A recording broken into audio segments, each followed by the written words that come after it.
Paz de Cristo, amados hermanos, les saluda su hermano Joel Mejía, dando gracias a Dios la oportunidad que me brinda de poder llevar el mensaje de la palabra del Señor a través de este medio, en las redes sociales, en la página de la Iglesia Apostólica de la Fe en Cristo de Jesús aquí en San Marcos. Quiero compartir con ustedes una reflexión, el cual encontramos el pasaje bíblico en la primera carta a los Corintios, capítulo 15 y verso 58, que dice así: en el nombre de Jesucristo. Así que, hermanos míos amados, estar firmes y constantes, creciendo en la obra del Señor siempre, sabiendo que vuestro trabajo en el Señor no es en vano. En este pasaje bíblico encontramos al apóstol Pablo hablando desde un contexto muy difícil para él y llevando el mensaje a una iglesia que también no era fácil de pastorear. Una iglesia donde había gente incrédula, donde había gente que abusaba de la cena del Señor. Habían problemas matrimoniales, entre otros. Y el apóstol Pablo se dirige hablando con un conocimiento amplio, y a pesar de las dificultades que estaba pasando el apóstol, él expresa unas palabras que nos llenan de fe. Y quiero iniciar desde el versículo, gloria al Señor,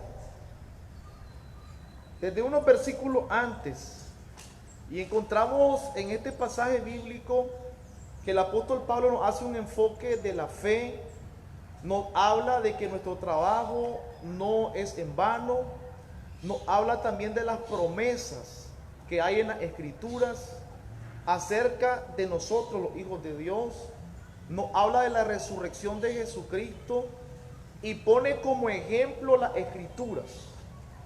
Es un pasaje rico en conocimientos, porque a nosotros los seres humanos, los cristianos, nos inspira fe. Desde el versículo 2, el apóstol Pablo dice así: por el cual asimismo, si retenéis la palabra que os he predicado, sois salvos, si no creísteis en vano. Es decir, que nosotros hemos recibido la palabra del Señor, el consejo, las reflexiones, y esto no ha sido en vano para nuestras vidas. Por eso he titulado este breve sermón bajo el tema: no ha sido en vano. Cuando hacemos cosas y al final nos damos cuenta que todo fue en vano, nos decepcionamos, nos sentimos tristes. Pero en este camino cristiano, nosotros nos damos cuenta de que lo que estamos haciendo, el trabajo que estamos haciendo para Dios, no es en vano, no ha sido en vano para nosotros.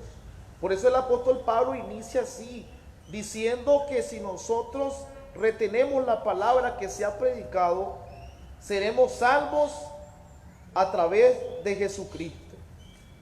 Luego en el verso 3, el apóstol Pablo dice: porque primeramente os he enseñado lo que asimismo recibí, que Cristo murió por nuestros pecados conforme a las Escrituras. Entonces aquí viene dándonos a entender que todo lo que el Señor venía pasando era un cumplimiento de las Escrituras. Entonces, todas esas promesas, profecías, se estaban cumpliendo en Jesucristo. Y lo que Él nos quiere dar a entender, que esas promesas que están hoy para nosotros, también se van a cumplir en nuestras vidas. Hay tantas promesas acerca de nosotros, como por ejemplo, el salmista David decía así: en sus manos estará seguro, debajo de sus alas estará seguro, mandará sus ángeles para que tu pie no tropiece en piedra. Entonces hay promesas para nosotros, como aquella que dice: ningún mal tocará, ni ninguna plaga tocará tu morada. Entonces nosotros debemos de creer en esas promesas. Hay un caso donde Job en el capítulo 4 se siente debilitado y sus amigos se le acercan y le dicen, si pretendiéramos a hablarte, te serían molestas las palabras, pero ¿quién podrá detenerlas? Y comienzan a decirle, eras tú el que aconsejabas, tus palabras alientaban a otros, tus palabras levantaban las rodillas desde que estaba decaído. Pero ahora que el mal ha venido a ti, te desalienta y te turbas. Y le dice, recapacita ahora en esto. Entonces, nosotros hemos predicado que tenemos a un Dios poderoso, que tenemos a un Dios que guarda a sus hijos, que tenemos un Dios que está presto para bendecirnos y que su misericordia es grande en nosotros. Entonces, hoy en este contexto actual, debemos de hacer real esa fe, real esas promesas que están para nosotros en el nombre de Cristo Jesús. Luego del verso 5 al 8, siempre este mismo capítulo, dice así, hablando de la resurrección de Jesucristo: apareció a Cefas, después a los 12, después apareció a más de 500 hermanos a la vez, de los cuales muchos viven aún y otros ya duermen. Después apareció a Jacobo, después a todos los apóstoles, y al último de todos, como un abortivo, me apareció a mí. Entonces, ¿qué está diciendo él? Que la resurrección de Jesucristo que se mencionaba en la antigüedad se estaba cumpliendo y habían testigos del cumplimiento de la Escritura y de la palabra del Señor, para que hoy nadie pueda decir Jesucristo no resucitó. Las promesas que estaban en el Antiguo Testamento, las profecías, no se han cumplido. Entonces Pablo menciona esto dándonos a entender que todas esas promesas se cumplieron en Jesús. Entonces el mensaje es que las promesas que están para su iglesia el día de hoy se van a cumplir en nosotros. Más adelante el apóstol Pablo habla acerca de la ley, porque algunos pensaron de que estas promesas eran para el Antiguo Testamento. Pero en la carta a los Romanos el apóstol Pablo dice que también estas promesas son para nosotros. Paz de Cristo, gloria al Señor. Luego en el verso 10, el apóstol dice, pero por la gracia de Dios soy lo que soy, y su gracia no ha sido en vano para conmigo. Y aquí dice, su gracia no ha sido en vano para conmigo. Es decir, que todo aquel que le sirve al Señor obtiene la gracia de Dios en su vida.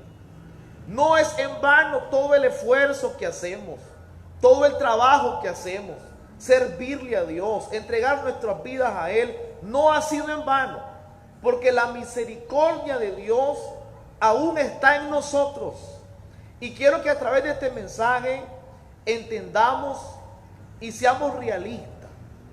Estamos en un contexto donde la venida del Señor se acerca, donde estamos viviendo los últimos días, y estar consciente de que estamos en las manos del Señor.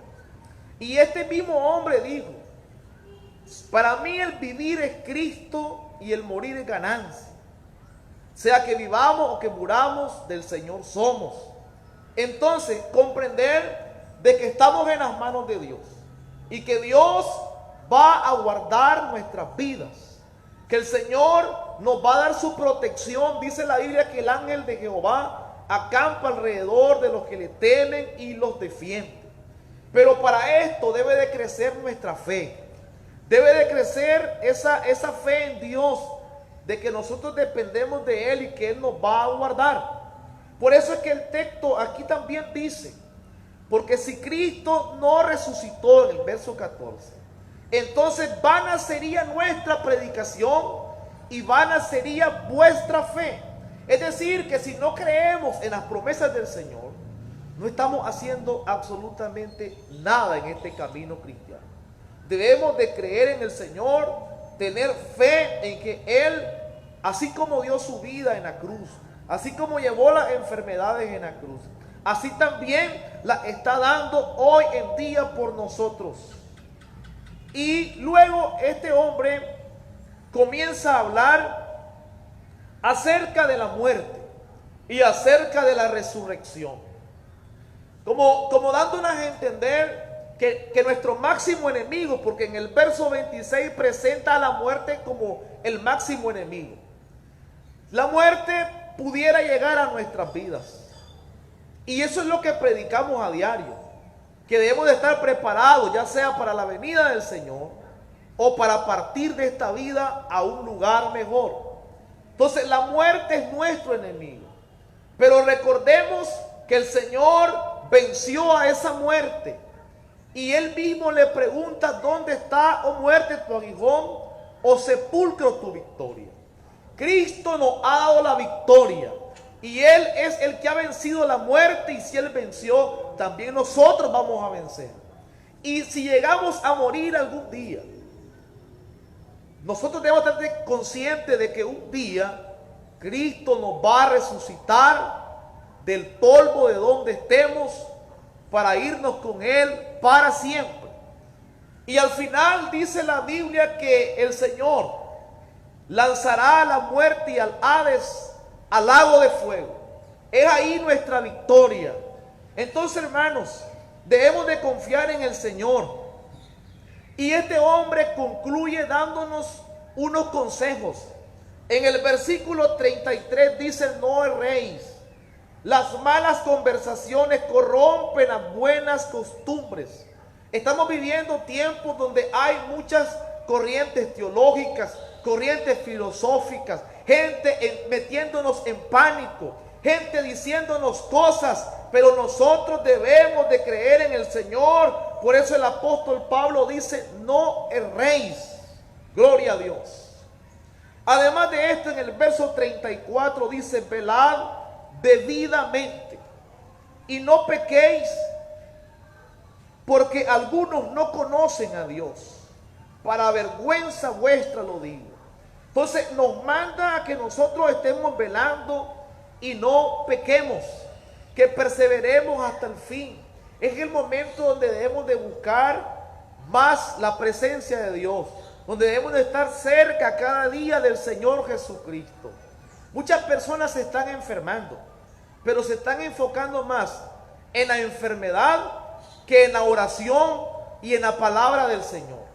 Yo pienso y creo, y lo creo en mi corazón, que si nosotros depositamos nuestra confianza en Dios, nos ponemos en sus manos, le oramos a Él, yo estoy seguro de que Dios nos va a guardar de todos estos males en el nombre de Jesucristo. Así que, hermanos, y concluyo con este versículo que inicié. En el verso 58 dice: así que, hermanos míos, amados, estar firmes y constantes. La firmeza es de no debilitarnos, estar firme en lo que hemos creído, firme en lo que predicamos, firme en lo que transmitimos a los demás. Y cuando dice constantes, es que no perdamos ese ritmo, que nosotros nos enfrentemos a la realidad. Y luego dice: creciendo en la obra del Señor siempre. No nos manda la Escritura a menguar, nos manda a crecer espiritualmente, sabiendo que vuestro trabajo en el Señor no es en vano. Entonces, hermanos, yo deseo muchas bendiciones para sus vidas. Sé que los hermanos que están viendo este video están meditando y reflexionando. No tengamos temor, hermanos. Nosotros debemos de creer en el Señor, en el nombre de Jesucristo. Y si alguno que está viendo este video aún no ha venido a los pies de Cristo, aún su vida no está en el Señor, es el momento de reflexionar en su palabra y reconocer de que las promesas, las profecías se están cumpliendo, y que solamente aquel que está en el Señor, este va a ser salvo, y se cumplirá aquella palabra que dice: el que cree en mí, aunque esté muerto, vivirá. Les animo a que sigamos adelante, oremos los unos por los otros, que no los estoy mandando tampoco a ser imprudentes. Hay que ser prudentes, pero también confiar en el Señor Jesucristo. Deseo muchas bendiciones y que ahí donde están ustedes, que el Señor los guarde, que el Señor guarde sus hogares, guarde sus familias, y usted debe de buscar cómo orar por su familia, orar por sus hermanos, orar por la iglesia, orar para que el Señor haga su voluntad en nuestras vidas. Dios les bendiga, hermanos. Paz de Cristo. Vamos a orar, entrar en un momento de intercesión.